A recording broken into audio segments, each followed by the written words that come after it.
کمیته اولتوی فوق‌العاده تاجیکستان خبر داد که روز 22 ایون در ولایت سوخت سه نوبالغ را از غرقشوی نجات دادند.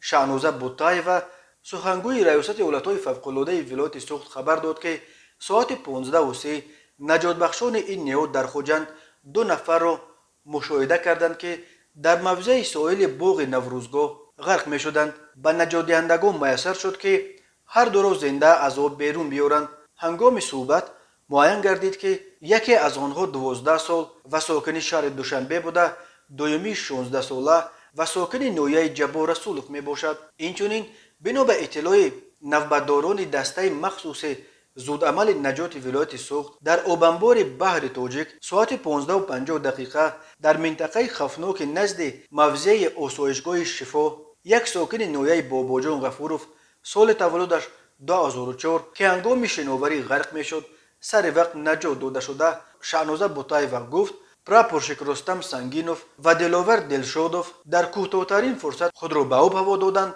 و همه چاره‌ها را اندیشیدند تا این نورسان را سلامت به ساحل رسانند. به جای حادثه یاری تاجیلی نیز دعوت شده است، ولی بعد بهتر شدن وضع سلامتیش نورسان را به خانه جواب دادند. شانوزه بوتایوا میگوید این حادثه ها در نتیجه رعایت نکردن قاعده های شناوری و بیخطری به عمل آمده است. در هر سه حالت هم نابالغان به راهنمایی و نظارت والدان و پیوندانشان در جایهای ممنوع آبازی کرده و جانشان را در خطر گذاشتند. کمیته اولتوی فوق‌العاده بارها از والدان خواهش کرده است که فرزندان نورس و کودکان خود را تنها نگذارند، ولی متاسفانه حادثه های از این گونه بی نظارتی ها ففتیدن نورسان و کودکان زیاد به قید گرفته می شود.